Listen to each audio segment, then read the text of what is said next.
Gold trusted gold buyers. మీరు తాకట్టు పెట్టిన బంగారాన్ని విడిపించి ఈ రోజు ఉన్న మార్కెట్ ధరకు కొనబడును.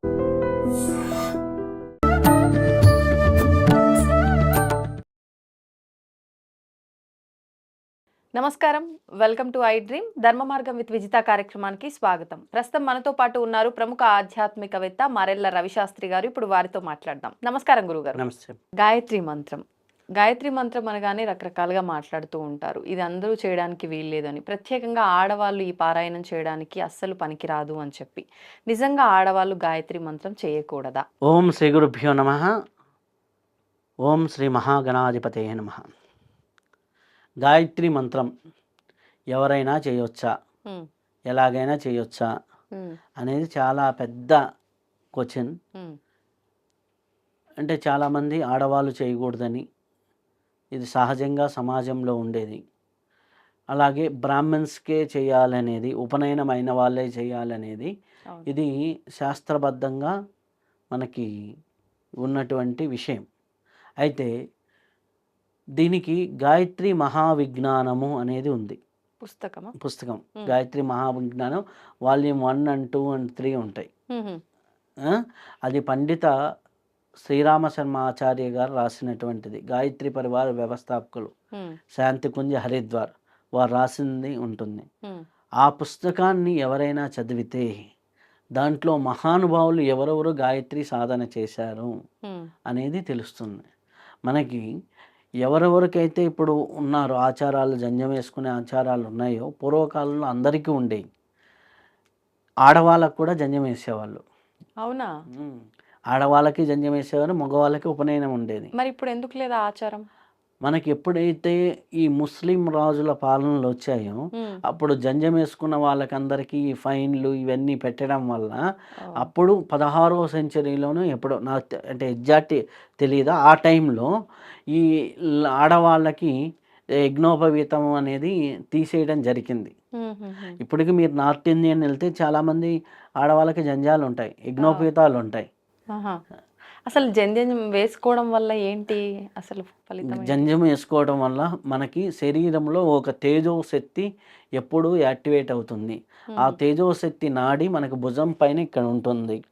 అది ఎప్పుడు కూడా కొద్దిగా ప్రెస్ అవుతూ ఉంటే ఆటోమేటిక్గా మనకు ఉత్సాహము, ఆనందము ఇవన్నీ ఉంటాయి. దాని పేరు పుపస నాడి అంటారు. ఈ నాడి యాక్టివేషన్లో ఉన్న వారికి ఎప్పుడు ఆనందంగా, సంతోషంగా ఉంటూ ఉంటారు. సో ఆ నాడి యాక్టివేట్ అవుతే హ్యాపీగా జరుగుతుంది. ఆడవాళ్ళకి చీరకట్టులో అది ఆటోమేటిక్గా యాక్టివేట్ అవుతుంది. ఓకే, మగవాళ్ళకి యజ్ఞోపవీతంలో యాక్టివేట్ అవుతుంది. సో అప్పుడు దాని ప్రక్రియ కోసం చేసినటువంటి మహా అద్భుతం. దాని వెనుక చాలా ఉంది. యజ్ఞోపవీతం పరమం పవిత్రం ప్రజాపతేరస్య పురస్తాత్ ఆయుష్యమగ్నం ప్రతిముంచ శుభ్రం యజ్ఞోపవీతం బలమస్తేజ. యజ్ఞోపవీతం అనేది ఒక బలం మనకి ఇస్తుంది, మనకి తేజస్సుని ఇస్తుంది, మనకి బలాన్ని ఇస్తుంది. ఇంతటి శక్తిని మనకి యజ్ఞోపవీతం ఇస్తుంది అని దాని మీనింగ్ అనమాట. సో యజ్ఞోపవీతం వెనక చాలా ఉన్నా గాయత్రి మంత్రము అనే దానికి వచ్చినప్పుడు పండిత శ్రీరామ శర్మ ఆచార్య గారు రాసినటువంటి గాయత్రి మహావిజ్ఞానంలో ఎలా ఉంది అంటే గార్గి, సతీ సావిత్రి ఇలాంటి ఎంతోమంది మహానుభావులు, గాయత్రి మంత్ర ఉపాసన చేసినటువంటి మహానుభావులు అక్కడ కోట్ చేయడం జరిగింది. సో వాళ్ళు ఎలా సాధన చేశారు అనేది, గాయత్రి మంత్రం గురించి వాళ్ళు ఏం చెప్పారు అనేసి, ఇలా మనకి గాయత్రి మంత్రం యొక్క సాధన ఎవరైతే చేస్తారో వాళ్ళకి సద్బుద్ధి అనేది యాక్టివేట్ అవుతుంది. అంటే మనం ఉన్న స్థాయి నుంచి ఉన్నత స్థాయి వైపు ఆలోచన విధానం మారుతుంది, ఉన్నత స్థాయి బిహేవియర్ ఉంటుంది, మనం ఆలోచనలో మార్పు ఉంటుంది, ఆటోమేటిక్గా మన ప్రవర్తనలో మార్పు వస్తూ ఉంటుంది. కాబట్టి ఆలోచన విధానంలో, ప్రవర్తనలో మార్పు రావడం కోసం మనం గాయత్రి ఉపాసన చేయాలి. గాయత్రి ఉపాసనలో ఏమవుతుంది, మనకు సూర్యుడిలో ఉన్నటువంటి ఆ తేజోశక్తి మన శరీరంలోకి ప్రవేశించి ఆ సూర్యశక్తి లోపలికి రావటం వల్ల ఎంతో అద్భుతమైనటువంటి శక్తి అనేది, మార్పు అనేది జరుగుతూ ఉంటుంది. దీనికి అనేక పద్ధతులు, అనేక విధానాలు ఉన్నాయి. కొంతమంది మాలో పారాయణలాగా చేసుకునే వాళ్ళు ఉన్నారు. ఇప్పుడు మరీ దారుణం ఏంటంటే ఇప్పుడు ఇంట్లో కాలింగ్ బెల్కి కూడా వస్తుంది అదే. గాయత్రి మంత్రం. సో అది దారుణం. హ్మ్. కాకపోతే ఎవరైనా వినొచ్చు, చేసుకోగలిగితే చేసుకోవచ్చు, హ్మ్. పారాయణలాగా చేసుకోవచ్చు, ఉపదేశంలాగా కాకపోయినా. ఓకే. అయితే దీన్ని చేయటం వల్ల ప్రయోజనం ఏంటి అన్నప్పుడు నా లైఫ్లో జరిగిన ఒక సంఘటన. హ్మ్. మా సీనియర్ ఒక అమ్మాయి, అంటే నాకు ఎంసీఏలో సీనియర్. ఆ అమ్మాయి ఒక చోట జాబ్కి సాఫ్ట్వేర్ ఇది సాఫ్ట్వేర్కి వెళ్ళటం, సాఫ్ట్వేర్లో చేస్తూ ఉంటే తెలిసిందే ఓ టీమ్ లీడర్ ఎవరో ఒకరు కొద్దిగా ఇబ్బంది పెట్టడం, హ్మ్. లిటరల్లీ చాలా టార్చర్ లెవెల్లోనే ఉంది. ఓకే. ఆ అమ్మాయికి రెండు, ఏదో అటు దూకేయడమా ఇటు తేల్చుకునే పరిస్థితిలో ఉంది. ఆ! అలాంటి పరిస్థితుల్లో నన్ను అడిగితే హ్యాపీగా గాయత్రి చేసుకో అన్నా. నన్ను తిట్టేసి పెట్టేసింది. హ్మ్. నన్ను అంటే ఆమెది నేను వినలా పూర్తిగా. చెప్పేటప్పుడు నేను వినకుండా ఇది ఇంతేనా ప్రాబ్లమ్ అంటే ఆమె ఆ ప్రాబ్లమ్‌ని ఇంతలా మీరు చూస్తుంది. దాన్ని సింపుల్‌గా తీసుకున్నారు. సింపుల్‌గా చెప్పేసి వదిలేస్తే అనమాట. హ్మ్. వదిలేస్తే నేనేమని చెప్పాను, ఒక 9 డేస్ రోజుకు 1000 టైమ్స్ గాయత్రి చేయి. ఒక 1 అవర్, 1 అవర్ 15 మినిట్స్ పడుతుంది. హ్యాపీగా రోజు 9 డేస్ చేసుకో అనేసి దాని ప్రాసెస్ చెప్పాననమాట. హ్మ్. హ్మ్. చెప్పిన తర్వాత ఫస్ట్ టేక్ ఇట్ ఈజీగా తీసుకుంది. నా నా నేనేదో చేసేస్తాను, ఏదో హెల్ప్ చేస్తాను అనుకోని నాకు ఫోన్ చేసింది అనమాట. నేను ఇలా సింపుల్‌గా గాయత్రి చేసుకున్నా. ఆ! తర్వాత ఓ 15 డేస్ తర్వాత మళ్ళీ అట్లానే ఉంటే హ్మ్. మళ్ళీ ఫోన్ చేసి అడిగి, ఏదో చెప్పినావు కదా చేస్తానంది. సరే చెయ్యి అని చెప్పాను. హ్మ్. గాయత్రి మంత్రం మొదలుపెట్టింది. హ్యాపీగా ఫస్ట్ డే చేసింది. కొద్దిగా రిలాక్సేషన్ వచ్చింది. హ్మ్. థర్డ్ డే అయిపోయింది. అతని నుంచి రోజు క్యాబిన్‌లోకి పిలవటం, హ్మ్. తిట్టడం, లేకపోతే ఏదో ఒకటి చేయటం, లేకపోతే ఈ అమ్మాయిని పర్సనల్‌గా రమ్మంటం, హ్మ్. ఇటువంటి టార్చర్స్ ఉండేవి. సో, మూడో రోజు నుంచి ఆ టార్చర్స్ అన్నీ కట్ అయినాయి. హ్మ్. థర్డ్ డే నుంచి. సిక్స్త్ డే అయ్యేసరికి అసలకి ఈ అమ్మాయి ఒకటుంది. ఈ అమ్మాయిని అందరిలో ఒకరిలాగా చూడటం మొదలుపెట్టాడు. హ్మ్.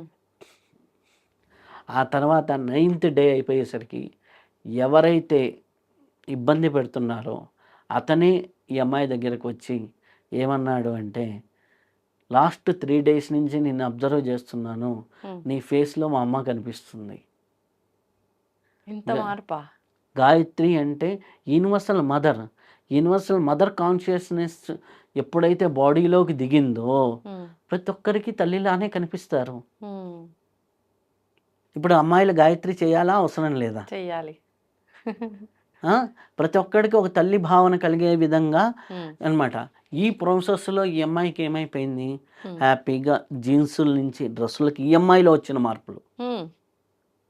టీ షర్ట్‌లు వేసే ప్లేస్‌లో పంజాబీలు ఏసుకోవడం, హ్మ్.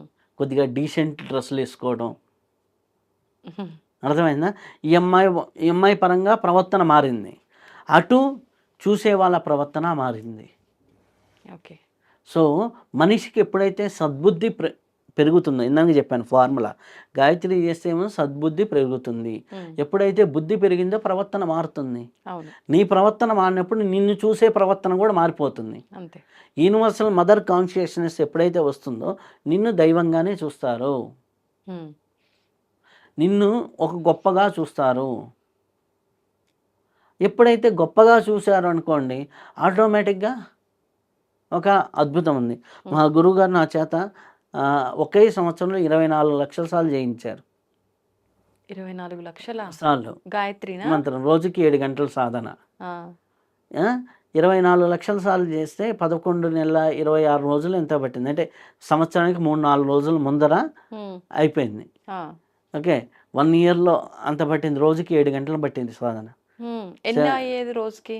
రోజుకి 6,600 నుంచి 7,000 అట్లా ఓకే. ఓకే. టార్గెట్.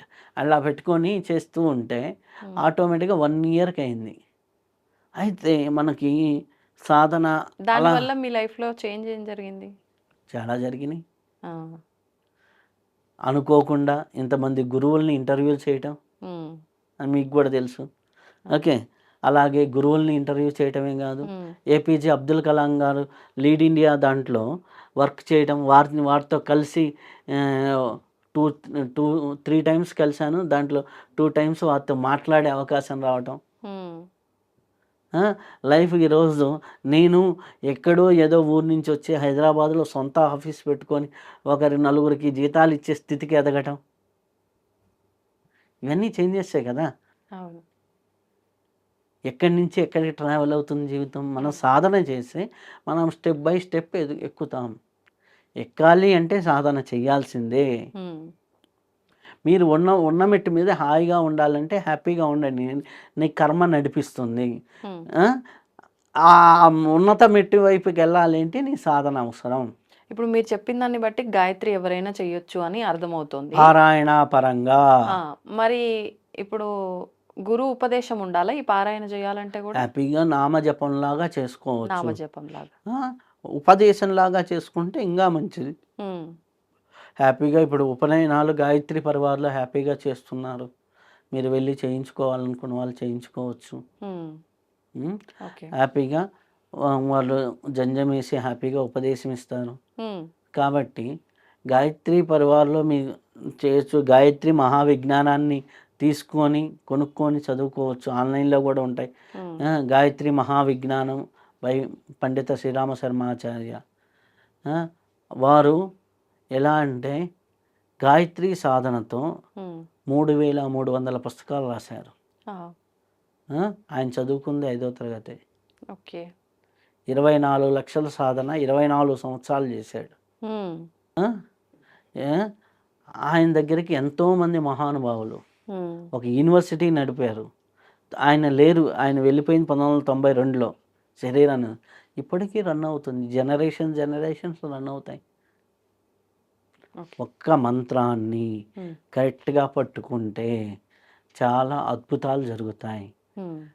మనము ఒక షార్ట్ చూడ్డానికి ఈ మొబైల్ ఆన్ చేసి 1 మినిట్ వేస్ట్ చేస్తాం. అవును.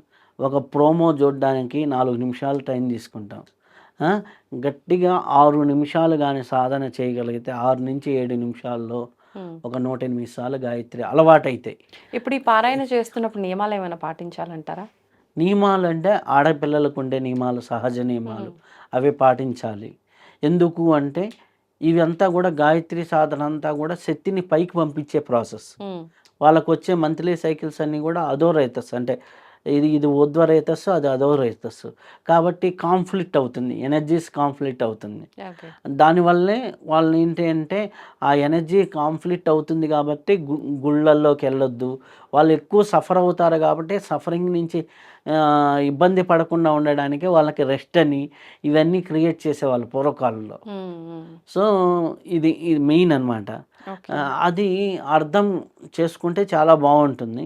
కాబట్టి మనకి సహజ నియమాలు అంటే హ్యాపీగా మనకి ఏదైతే పూజ కోసం మనం పాటిస్తున్న నియమాలు ఉంటాయో, పూజా విధానంలో పాటించే నియమాలను పాటిస్తూ హ్మ్. హ్యాపీగా సాధన చేసుకుంటూ ఉంటే చాలా అద్భుతంగా ఉంటుంది. మీరు వెళ్తూ ఉన్నారు ఎక్కడికో, హ్మ్.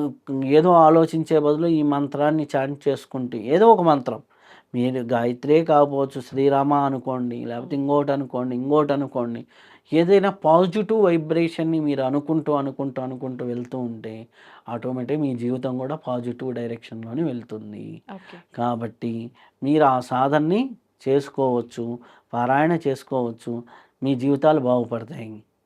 అలాగే ఇంకా ప్రెగ్నెంట్ లేడీస్ ఈ గాయత్రి మంత్రాన్ని చేసుకుంటే పుట్టబోయే బిడ్డలు అద్భుతంగా సద్బుద్ధితో పుడతారు. హ్మ్. ఇంకా ఒక తల్లి వంట చేసేటప్పుడు గానీ హ్యాపీగా ఈ గాయత్రి మంత్రం చాంటింగ్ చేసుకుంటూ చేసిందనుకోండి, హ్మ్. హ్యాపీగా ఇంట్లో వాళ్ళందరికీ పాజిటివ్ వైబ్రేషన్ వచ్చి అందరూ ఒక మాట అంటే ఒకరికి వాల్యూ ఇవ్వటం, హ్మ్. సద్బుద్ధితో ఉంటారు. ఓకే. ఇలాంటి భావనతో ఒకే ఈక్వల్ భావనతో, ఈక్వల్ వైబ్రేషన్‌తో ఉంటాను. హ్మ్. అలాగే పిల్లలు మాట వినటం లేదు. వాళ్ళకేంటి తల్లి గాయత్రి మంత్రం చాంట్ చేస్తూ ఏదో ఒక జ్యూస్ కానీ ఏదైనా కలిపి హ్యాపీగా ఒక 100 సార్లు చాంట్ చేస్తూ కలిపి హ్మ్. హ్యాపీగా ఆ జ్యూస్ తీసుకెళ్తే వాళ్ళ ప్రవర్తనలో మార్పొస్తాయి. ఓకే. ఓకే. హ్మ్. ఇలా ఎన్నో రకాలుగున్నాయి. అంటే దానివల్ల ప్రయోజనాలు ఎన్నో రకాలుగా ఉంటాయి. వాటన్నిటిని మనం పొందొచ్చు. హ్మ్. హ్యాపీగా పొందొచ్చు. తల్లి చేస్తే ఇంట్లో బిడ్డలు, భర్త హ్యాపీగా మాట వింటారు. ఓకే. హ్మ్. పిల్లలు వాళ్ళకి వాళ్ళు చేసుకుంటూ ఉంటే బయట జరిగేటటువంటి విషయాల్లో ఎక్కడ ఏ విచక్షణారహితంగా జరిగే విషయాలు వివేకం లేకుండా జరిగే విషయాలను తొందరగా తలదూర్చరు. ఓకే. మొన్న నా దగ్గరికి వచ్చిండు 17 ఇయర్స్ అబ్బాయి, ఇంటర్మీడియట్ అయిపోయింది. ఏదో బెట్టింగ్ యాప్లో బెట్టింగ్లు వేసి 16 లక్షలు 17 లక్షలు పోగొట్టాడు. అంత ఇటువంటి పరిస్థితులు ఉన్నాయి. అటువంటి పరిస్థితులు ఉన్నప్పుడు వాడికి అది 17 లక్షల వాల్యూ అనేది తెలియదు కదా. అవును. ఎట్లా తెలుసా, కొంతమంది దగ్గర రేపు సాయంత్రానికల్లా మీకు 10 రూపాయలు వడ్డీ వేసి నేను ఇస్తాను అని ఇంట్రెస్ట్లకు తీసుకున్నాడు.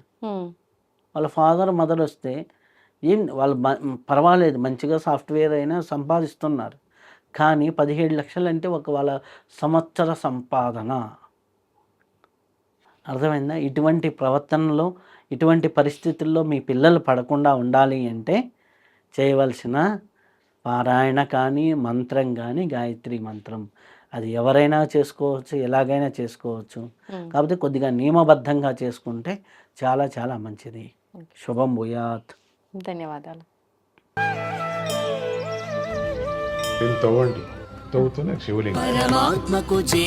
సరే, దాన్ని అట్లా కప్పేసేయండి, చూపించదండి. Krishna is there. మూర్తి పూజ కాదు, సాక్షాత్ బ్రజేంద్ర నందన భగవాన్ ఉన్నారు మూర్తిలో. ఏమీ ఆశించకుండా ఆరాధించే వాళ్ళు కూడా ఉన్నారా ప్రభుజీ? నిజమైన భక్తి అంటే మనకు తెలియదు కాబట్టి